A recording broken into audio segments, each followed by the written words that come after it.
মৰমৰ ছাত্ৰ ছাত্ৰীসকল, আজি তোমালোকক শিকাব বিচাৰিছোঁ ভাষা। ভাষা কাক বোলে? মানুহে ইজনে সিজনে কথা কৈ বা লিখি নিজৰ মনৰ ভাৱ আনৰ আগত প্ৰকাশ কৰাকে ভাষা বোলে।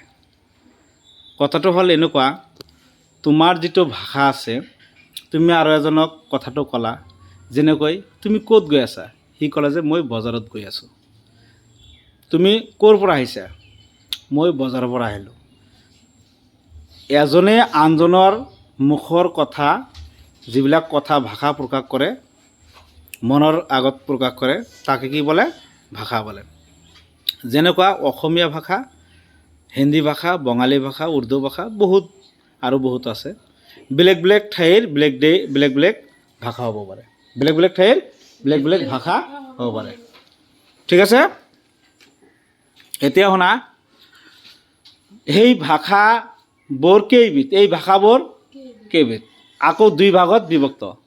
যেনেকুৱা কথিত ভাষা আৰু কি লিখিত ভাষা। কথিত ভাষা কাক কয়? যিবোৰ ভাষা কেৱল কোৱাত ব্যৱহাৰ হয় তাক কথিত ভাষা বোলে। আৰু যিবোৰ ভাষা লিখাত ব্যৱহাৰ হয় তাক লিখিত ভাষা বোলে। লিখিত ভাষাৰ উদাহৰণ হ'ল ল'ৰাবোৰ খেলি আছে, মীনাই গান গাইছে, তেওঁ গান গাই আছে, এইবিলাক হ'ল লিখিত ভাষা। আৰু কথিত ভাষা হ'ল যেনেকুৱা তোমালোকে ক'ব পাৰা, তুমি কোন থেকে আইছাও? তুমি কোনে যাইবা? এতিয়া আইছোঁ, অতি যাওঁ। এইবিলাক হ'ল কি? কথিত ভাষা।